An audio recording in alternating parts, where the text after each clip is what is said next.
All right, good afternoon. Welcome to our talk this afternoon. I'm very pleased to have Anne Vick speaking to us today. I got an email from Megan, who runs the Authors at Google program, asking me if I'd like to host Anne, and I was really happy to be able to do so. As you probably read in Anne's little bio that I sent out since you're here, she has a really interesting wealth of experience in environmental studies and policy as well. And I think the most striking stat that I saw about Anne was 6 years total in the Arctic and Antarctic. But when I inquired, I was happy to hear that it wasn't consecutive. So it's just over time. She wasn't away for that long. And just in talking for the last hour, a really cool thing that I learned was Anne was in a different sector when Al Gore's movie came out. And that sort of brought her back into this, which was an interest of hers, and now it's her career again. So I think that's really cool, and I'm really happy to have her speak today and really psyched about the crowd that's here. So I won't take up any more of her time, and please welcome Anne Vick to Google. Thanks. Well, thanks, Zach, and thanks, Megan, and thanks for having me. And I guess you probably read I'm one of Al Gore's volunteer presenters on climate change, and I have spent a lot of time in the Arctic and Antarctic, and that's what's gotten me interested in climate change and what's happening. My guess is you're interested in it if you're here. Probably want to know, is it real? What's happening? How it's happening? Why it's happening? And what you can do about it. So I'm going to go over a little bit of the science, what's causing climate change. Yes, it's a reality, and what we can all do about it. So we're going to start here, home, planet Earth. The first picture of Earth taken from space from one of the Apollo missions in 1968. This is a composition of over 3,000 satellite images. This shows what Earth would look like with no cloud cover. And when you look at it this way, you can see, hey, maybe it looks like a couple of these continents actually fit together. But if you had been in a science class 50 years ago, they would have said that is not possible. These continents never fit together. But as we know now, they do.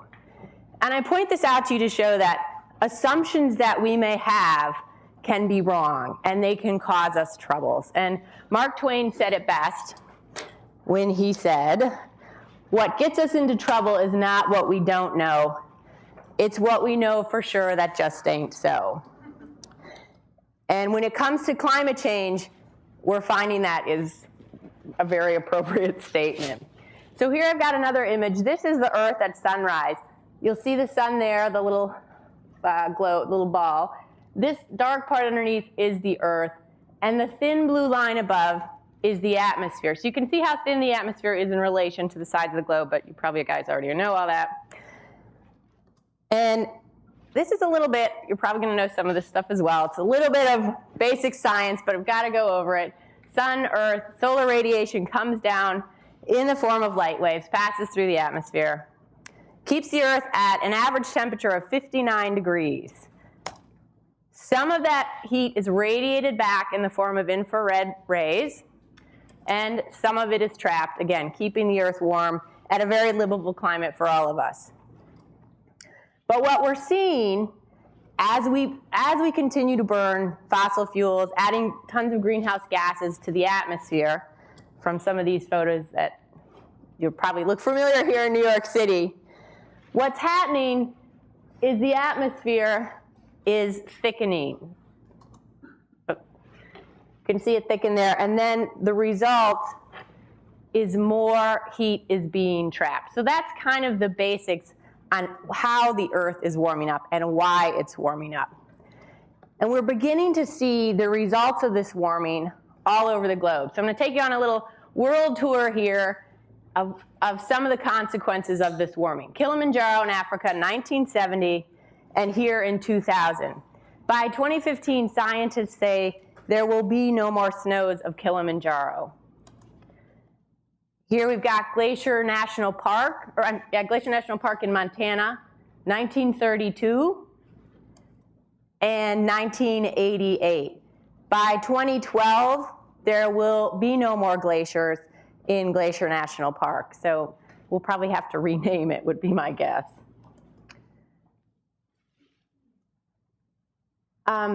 Another thing we're seeing happening, it's not just sort of glaciers on land, but glaciers feeding into water as well, melting.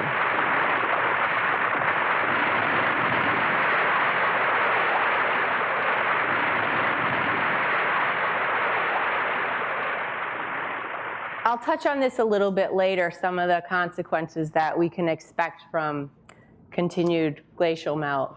Here we're up to Alaska, the Columbia Glacier before 1980 and up to 2001. Of the 1,000 largest glaciers in the world, 997 are melting at unprecedented rates that have never been seen before as long as we can keep track of it. Here we're going to go to Peru. This was 1970, and same glacier, 2002. We're in Italy now, 1890, and 2003. We're going to go on a glacier now here and find out a little bit about how they're keeping track of these glaciers and the melt. And this is Professor Lonnie Thompson. He studies core samples from glacier, which is how we get a lot of information on climate change. So, you can see them here. Basically what happens every year as the snow accumulates, it's compressed into ice. And it keeps these annual rings here, much like a tree. And in those annual rings of ice, they trap the carbon content on the globe. And by tracing the carbon content, they could tell how much fossil fuel, how much methane gases, how many greenhouse gases were in the atmosphere going back all these years. So if you go back 1,000 years, here you have the temperature in the northern hemisphere. You can see it starting to really go up the last 100 years or so. And the CO2 concentrations. There is a direct correlation with temperature and CO2 concentrations. The more CO2, the warmer the temperature. From these ice core samples, they've now actually drilled down all the way to bedrock in Greenland and Antarctica, 2 miles of ice. That takes us back about 650,000 years. So here we have a graph of the CO2 concentration 650,000 years back. Yes, there is natural fluctuation. You can see up and down the levels. And here we have the temperature in Fahrenheit as well, directly correlating with the CO2 levels. There is a natural fluctuation in this. But today, we are at about 370 parts per million in our CO2 concentration levels. This is the highest it's been in the past 650,000 years. If we continue at the rate we're going of putting carbon dioxide and other greenhouse gases into the air, we will be at over 600 parts per million. This is really uncharted territory. We don't know what's going to happen. It doesn't look like it's going to be good. And really, as I show you more, you'll see we're really putting ourselves and our planet in jeopardy.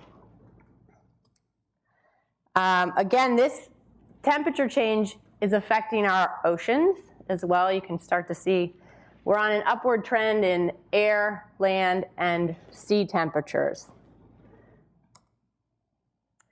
The 10 hottest years on record, actually the 11 hottest years on records have occurred in the last 15 years.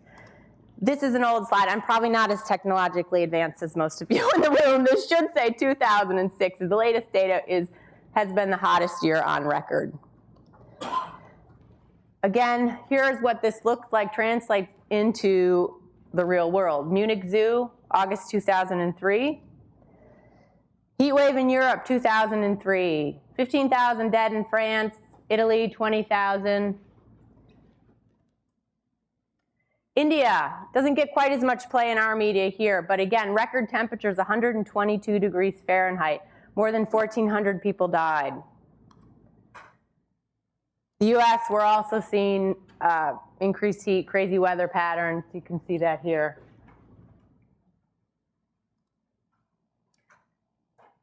Ocean temperatures. Here we have predicted natural variability, expected variation, and then the actual here up. Since the 1950s, we've seen an increase in ocean temperatures, and it continues to increase.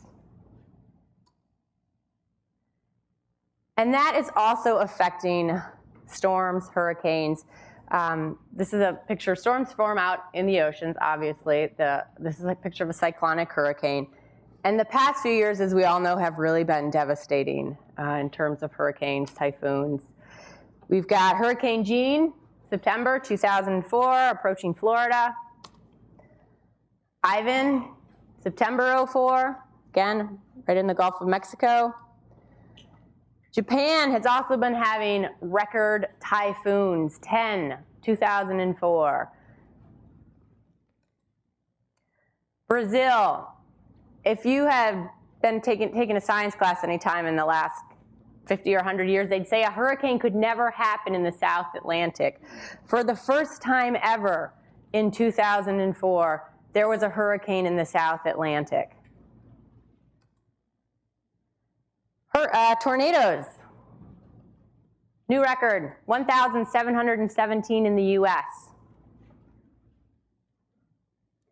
Here we have 3 hurricanes, Cindy, Emily, and Dennis, summer of 2005.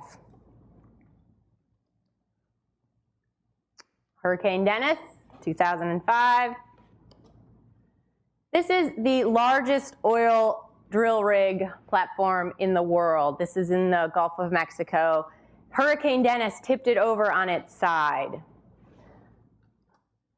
Here's a bunch of people in Mobile, Alabama, again, looking at this big oil rig structure saying this is not supposed to be here. It's been pushed into a bridge by Hurricane Dennis. An MIT study in 2005, major storms spinning in both the Atlantic and Pacific since the 1970s have increased in duration and intensity by about 50%. And a large reason for that is as the water temperature increases, it enables the storm to pick up more moisture and to drop heavier rainfall and become stronger and more powerful. And this will tell you a little bit how this works, how hurricane intensity grows as oceans heat up. Here you go. Your water temperature goes up. Your wind velocity goes up. As that goes up, it is able to draw more moisture into the storm. Which brings us to Hurricane Katrina. You can see it forming here as it hits the warmer Gulf waters there. It grows in intensity and strength. And here it is making landfall.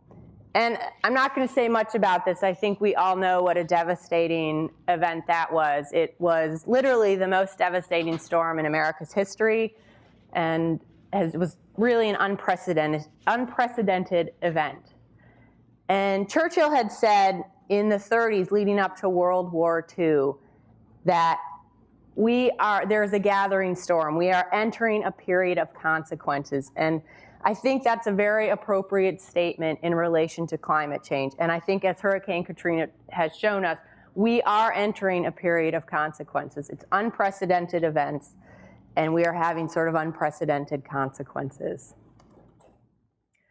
But it didn't stop at Hurricane Katrina. We ended up with Rita a month later. Wilma in October 05. Strongest Atlantic hurricane ever observed. And then we got into the tropical storms.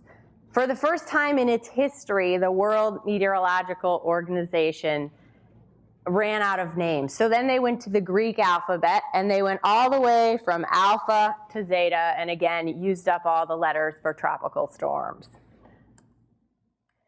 Of course, the insurance industry is noticing this.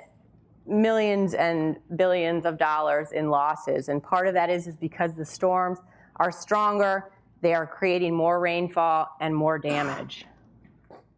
Again, Japan, also screwy weather patterns. Between 1976 to 85, 209 average downpour, heavy downpour events.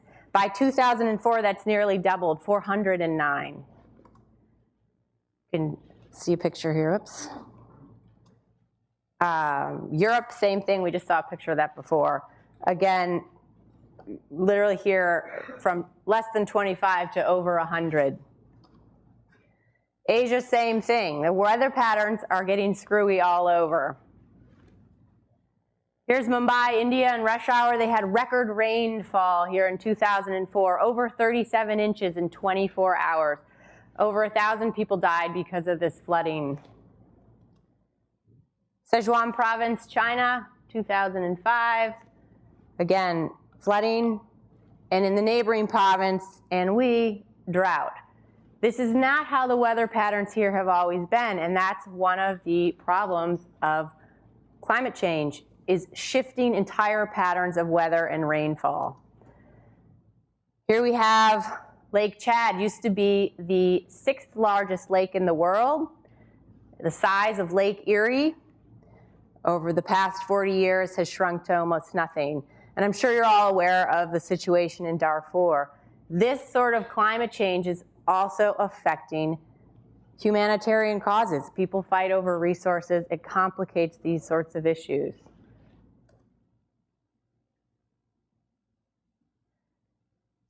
And this desertification is also, it's one of the ironies of all of this heavy rainfall. You don't think, well, how's it going to dry things up? But as the temperature increases, more rain evaporates from the ocean, resulting in heavier rainfall, and more moisture evaporates from the land.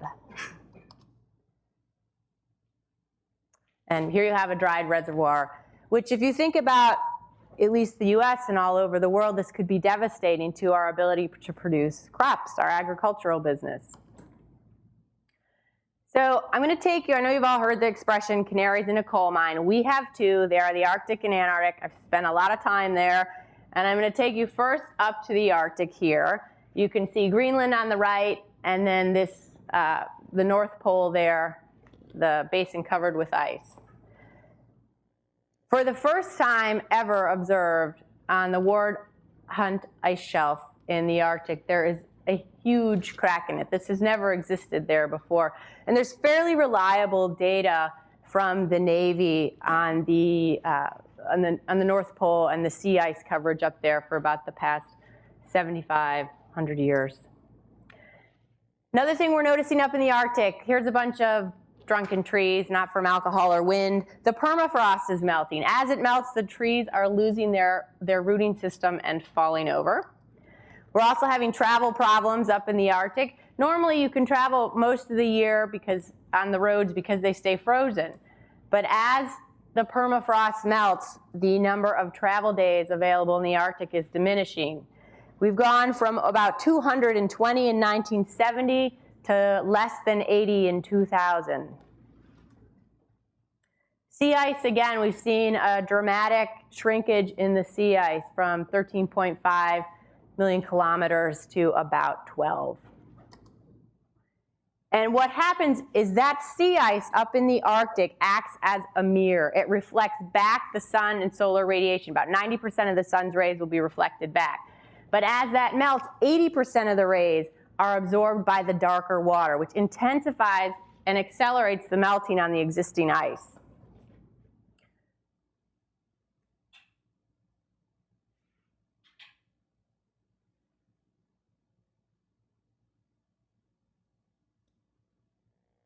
So some of you may have noticed in January of this year, the polar bears were put on the endangered species list.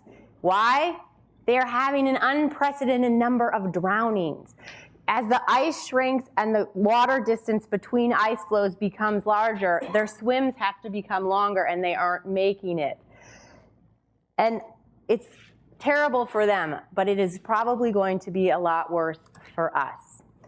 As we see a decrease in the number of frost days from 1900 to 2000, we are seeing an increase in the number of invasive species. Here we have pine beetle damage, Montana. We are jeopardizing and endangering all sorts of different frogs and toads, amphibians, animals, creatures, you name it. We are changing the pH balance of the oceans as they become more acidic. Here's a healthy coral reef, Marshall Islands. Here is a dead coral reef in Polynesia. We have also seen 30 new diseases that have emerged since 1976. All sorts of pleasantries, Ebola, hantavirus, SARS, these microbes can survive in warmer weather, where normally more frost, colder winters kills them. Another thing, you guys, I'm sure, I know there's been a lot about this, or there was at least in New York. West Nile virus came here from a warmer climate and has continued to spread and be able to live in our warmer climates across the US.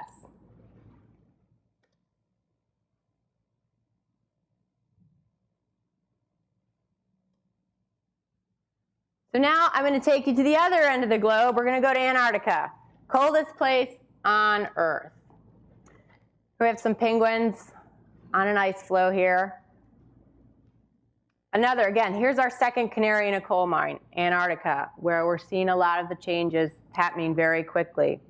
1978, Nature magazine wrote that a breakup of the ice shelves would signify a huge change and a huge problem.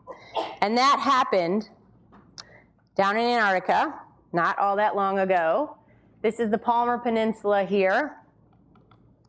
And here's a map of the Larsen Ice Shelf on the Palmer Peninsula and a satellite image of that same area. Notice the black spots here on this satellite image. Those are melt pools. Some of those are normal, but there were a lot more here, and scientists, I think, were very surprised that within the space of about a month, here's January 31st, February 23rd,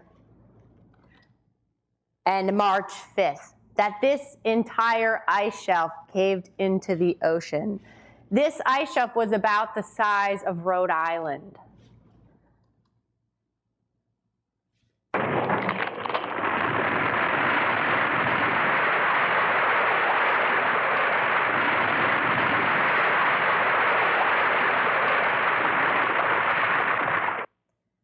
This is a particularly alarming event. When these large ice shelves cave into the water, A, they run the risk of raising ocean levels across the globe, and B, they hold back parts of that ice shelf and keep it land-based. So as they come into the ocean, there is the danger of more ice coming into the ocean, raising sea levels, which of course would be devastating for low-lying islands or low-lying areas anywhere. Here's Polynesia, high tide 2004. The Maldives would be in big trouble if the ocean levels went up. So here we have the West Antarctic ice sheet, and we have Greenland. They're about the same size. If all of Greenland or all of the West Antarctic ice sheet, or half of each were to melt, global sea levels would rise by about 20 feet. And what we're seeing in Greenland, again, here are these melt pools that we saw in the satellite image of the Larsen Ice Shelf. Some of these are normal. You would see these if you look back in history. There are an unprecedented number of them, and they are larger in size than they have ever been. Satellite imagery for the past 15 years or so supports this. 1992, you can see the seasonal ice melt in Greenland. 2002 and 2005. And should this continue melting, should these ice caps continue melting as they are, the maps of the world will need to be redrawn. And this is what some of them would look like. Here would be the Netherlands with if the ocean levels rose 20 feet.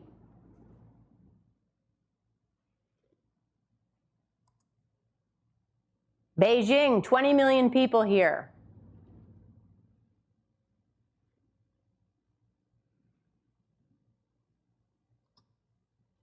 And Calcutta, 60 million people.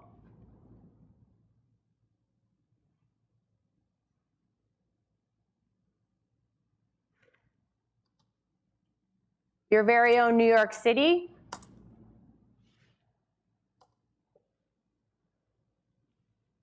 Google offices are probably on here. I'm sure you have a good Google map of where it is, but.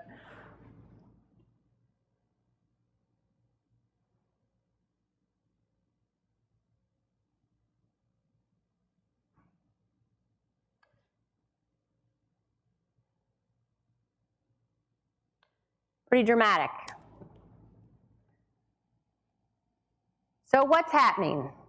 We are witnessing a collision between our civilization and the Earth. And these are three factors that are causing it. A, population explosion. You can see here, it took about 10,000 generations for the population to reach about 2 billion. And in the past 70 years, that has just about tripled.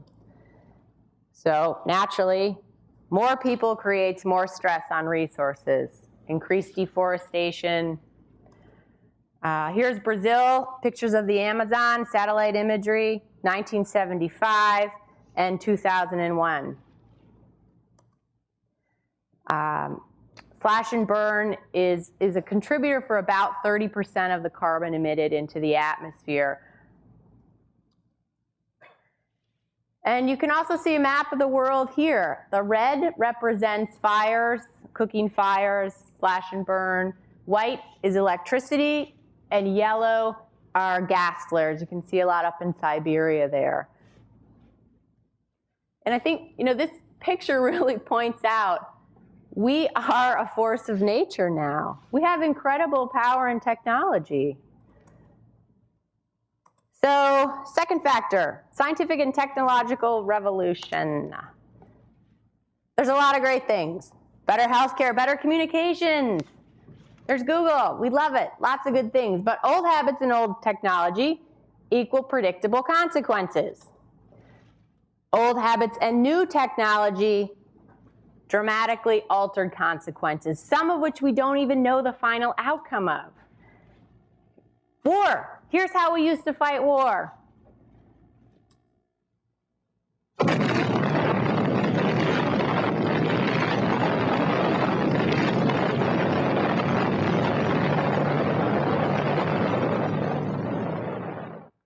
And today, we have so much power and capabilities, and I think not always with the wisdom of how to use it. And we don't always know what the consequences will be, but we clearly have the ability to make dramatic changes on our planet. Shovels, old-fashioned. New shovels, bigger consequences. Old fishing nets, modern drift nets. Irrigation, another example. Modern day irrigation. We really can literally change our landscape. Colorado River.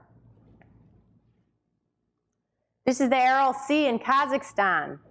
Waters feeding the Aral Sea were diverted, and it dried up. This is it. This is a fishing fleet left stranded there in what is now a desert, which was once the Aral Sea. And we all are contributing to this. In particular, in the US, you will see by this map, 30.3% of global warming gases right here coming from us. Carbon emissions per person, Africa, India, China, Japan, EU, Russia, and us. We're winning this game, but this is not a game we want to win. Here's the world average, and we are far above it. Carbon emissions per country and region, again, Africa, India, China. And there we are, far ahead. Last factor, our thinking. So 3 misconceptions. Isn't there disagreement among scientists about whether the problem is real or not? Consensus as strong as the one that is developed around this topic is rare in science. I don't know if any of you saw also the IPCC came out in January. It's a group of UN scientists. There's about 982 of them. They are at a 90% consensus that humans are causing global warming. In the scientific community, to get trust me, I worked with all these scientists. To get a 90% consensus is really remarkable. Folks, we are doing this. James Baker Noah also came out supporting that, yes, climate change is real, and yes, we are causing it. Now, the number of scientific studies dealing with climate change published in scientific journals during the previous 10 years, 928. Of those, how many disagreed with the consensus on climate change? 0. Peer-reviewed scientific journals, there is no disagreement on climate change. Popular press. Oops, sorry, that one's next. The misconception about the science is an illusion, deliberately created. You can see this here. And this shows up in the popular press. It's not the first time it's happened either. Cigarettes. More doctors smoke Camels. Has this misinformation campaign succeeded? Again, here we go. Peer-reviewed scientific articles, percentage in doubt as to cause, 0%. Articles in the popular press, 636, percentage in doubt, 53%. So of course people are confused. So then you have to ask, all right, it's real, but then do we have to choose between the environment and the economy? Duh. I mean, it seems like not a whole lot of choice there. This is really playing out in the auto industry. Toyota and Honda market shares both up. They're making the most fuel-efficient cars on the market right now. GM and Ford, market shares down. Least fuel-efficient cars on the market. And we're seeing a shift in industry. Here's the chairman and CEO of GE. Green means green. Profitability. Less waste equals more profitability. Linda Fisher, DuPont.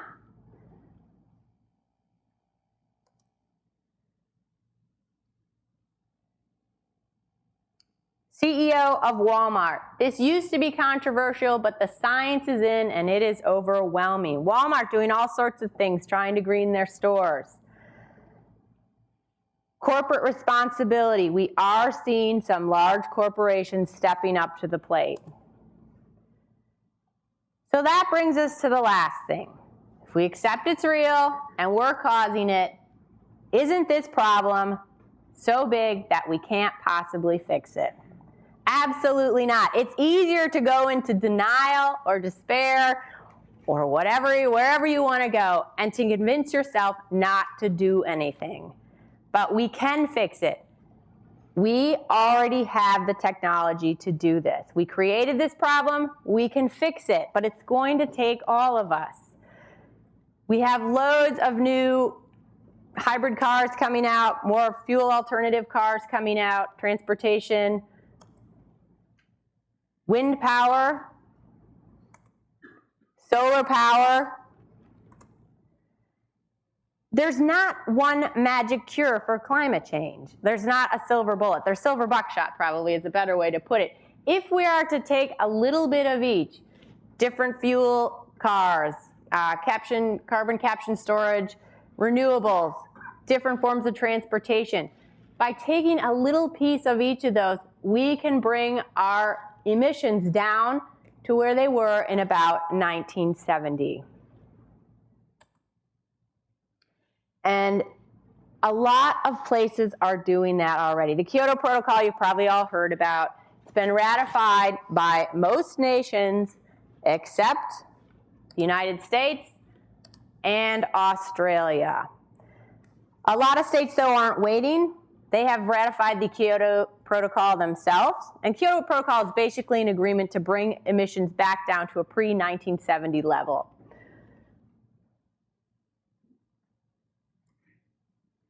And US cities supporting Kyoto. New York is on there, by the way.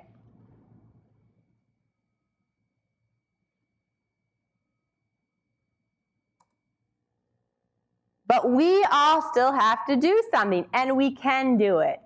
We have signed the Declaration of Independence.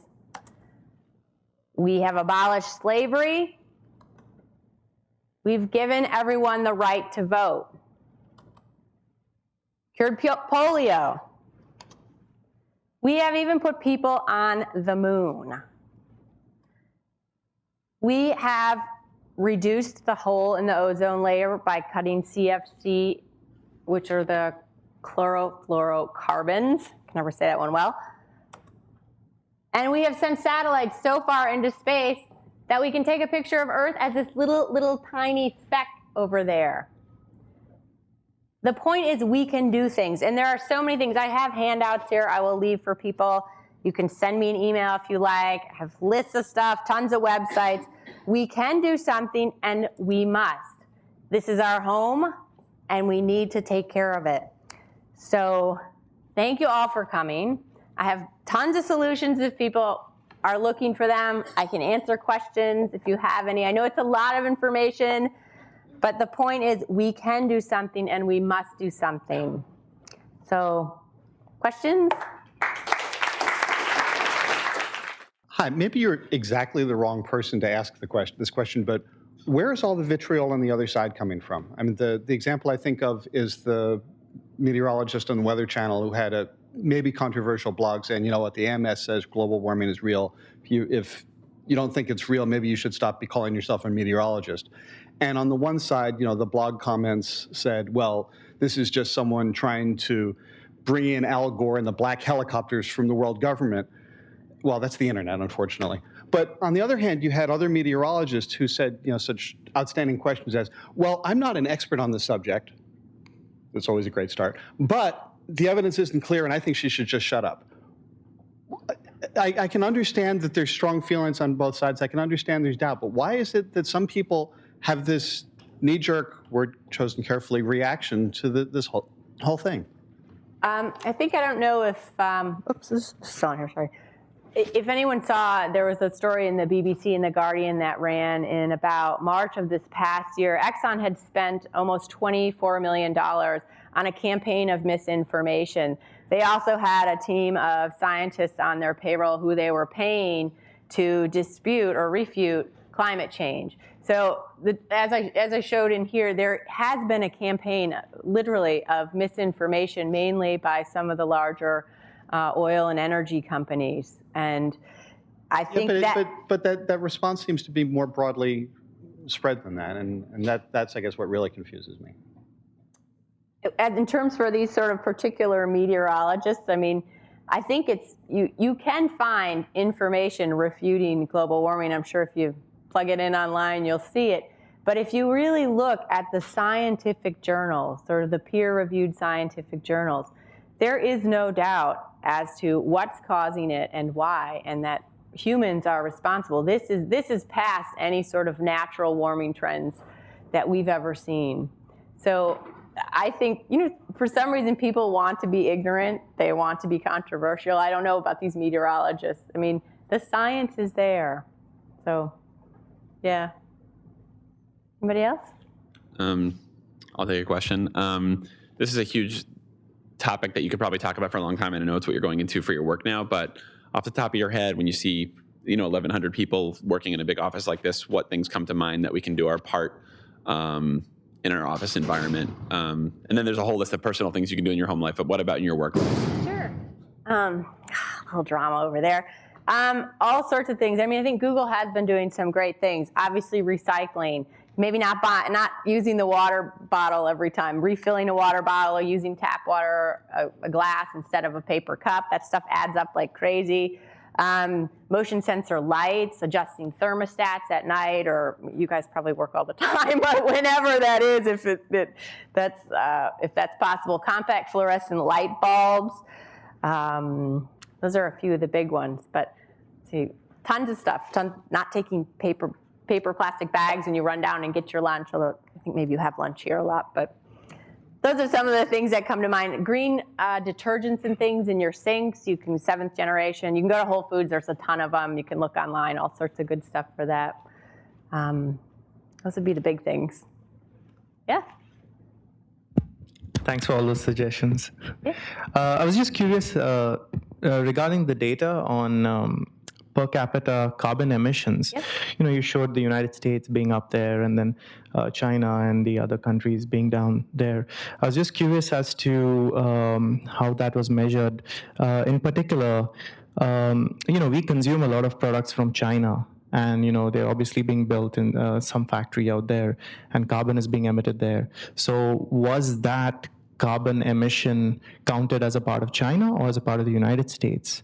Because if it's counted as a part of counted as a part of China, we're actually emitting more carbon into the atmosphere by living here, right? Than the figures that you mentioned, I would like to know more about that. Sure. Yeah. I don't know exactly how it was calculated, but my guess is it took into account if something was actually produced in China, that would count as sort of a check mark against China. My guess is, though, the transportation emissions to bring those goods here were counted towards the United States and not China. And I don't know exactly how they calculate that. I can try and find out for you and send you an email. It is projected that China and India will probably surpass the US in the next 25 in emissions if things keep going as they are. But we are still, in the US, the largest contributors by far. So I know that didn't really answer your question, but if you see me afterwards, give me your email and I'll try and find out for you. Yes. What's the biggest single source of emissions in the U.S.? Is it corporate? Is it like company factories, or is it automobiles?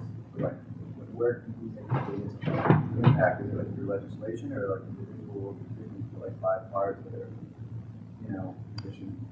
Transportation is what's that? Can you just repeat the question? Oh yeah, he wanted to know what the largest. Sorry, I've had this on. He wanted to know what the largest single thing contributing to greenhouse gases is in the U.S. and what we can do in terms of that. And transportation is sort of the largest contributor. And yes, hybrid cars, biodiesel, they're having electric cars coming out. Tesla just launched their first sports car in August. They should be bringing out sedans by 2010. Mass transportation, walking, bicycles. It's not so much an issue here in New York. You can walk in subway just about everywhere. But that is a big one. And in terms, you want to know if we should wait for legislation? Absolutely not. Yes, write your senators, support environmental defense, National Resources Defense Council. All those things are great, but it takes all of us doing things, and not just transportation. It's everything. It's our consuming habits, buying green things, buying more sustainable products. I mean, we have to buy things, but buying smartly, I think, and being conscious, turning off your lights, turning off your computers if you leave at night or if you go out to lunch. All of that takes energy. So, that answer your question? Yeah. Anybody else? Yeah.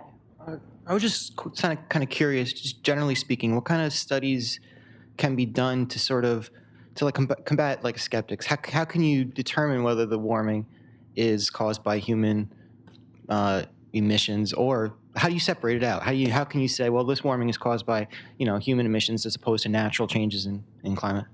Right. In one of the graphs I showed you, you can see that the natural fluctuations stay within a range, and that range usually being about 240 parts per million. We are now, after 650,000 years of data, we are higher than we have ever been in those 650,000 years. And actually, it's not out yet, but they have data back to 800,000 years, and they're still calculating the fluctuations. I think they're going to come out exactly the same as these natural patterns. So we now know we are at a place we have never been before, and that also that in terms of carbon in the atmosphere, greenhouse gases, that also coincides with the Industrial Revolution, the last 150 years or so, really, in particular, with the numbers going way up. So. Well, I mean, so there's more CO2 in the air, but what's the study? How do you say more CO2 in the air leads to a natural warming? Because if you look at the temperature grids also, they directly correspond with the CO2 levels. It's really, if the CO2 levels are up, they can trace it back. The temperature levels are also up. And so our temperatures are getting hotter and hotter, and our CO2 levels are going higher and higher. Well, okay, what would be the I'm trying to get maybe more scientific. What would be the how would you show that that's a causative effect rather than a correlative effect? I think, that's a good question, how they actually show. I think because the CO2 levels are so high and temperatures are so high, I think they're just going off the fact that if you look back for all these years, when the CO2 is up, the temperature. For example, maybe like warmer temperatures leads to more trees growing, leads to more CO2 being released. So they correlate, but they don't.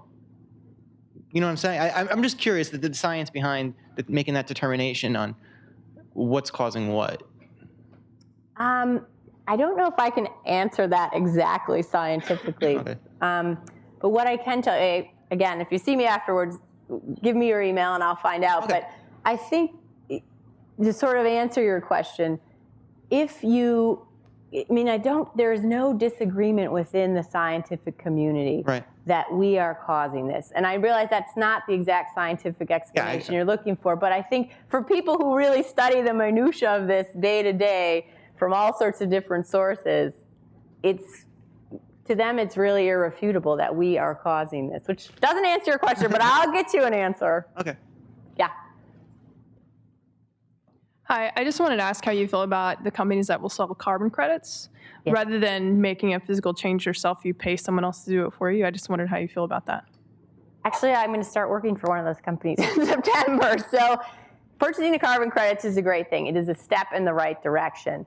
But often what happens is, say a CEO, HSBC is a great example, says, we are going to try and minimize our carbon footprint. That CEO just went and spent millions and millions of dollars and bought a whole bunch of carbon credits. Chances are, if you went to an employee at HSBC and said, what's HSBC doing to lower their carbon footprint? They're not going to know. They probably won't even know what it is. So it's a step in the right direction. It's mandatory in parts of Europe, signed by who've signed the Kyoto Protocol, monitored by the UN. The US is still a voluntary system. I think that will change when whatever the next administration comes in and ratifies Kyoto. But taking that one step further, I think, for example, this company I will work for does more than just sell credits. That's their secondary business. Their first business, and this is kind of emerging, is to find solutions for each company on how they can sort of educate and engage their employees in being more carbon neutral. So I think it's a step in the right direction. I don't think it's the end-all answer. It's going to take more. It's going to take these companies sort of reaching out to their people. My question concerns the measurement of temperature from, let's say, 600,000 years ago. I'm curious, first of all, how it's done. I mean, I assume it has to be indirect somehow. And then, like, can this measurement be done with the precision of a tenth of a degree? I mean, on the charts, it was shown with the precision of a tenth of a degree. I'm curious what the error margin is there. I don't know. It's a very good question. You guys have great questions. I'm so impressed. Margin of error, I don't know. But again, if you give me your email, I can email the scientist and say, what is the margin of error? My guess is it's very small. And the fact is, even if there is a small margin of error, the fact is it's still all going up. Even if it's a... I don't disagree. I'm just curious But myself. I can't tell you the margin of error. But again, give me your email. I'll try and find out. It's a good question. Anybody else? Great, so thanks Thank again. you guys so much. If you want, here are like a million things you can do. If anybody wants some unrecycled paper, and you can recycle it when you're done.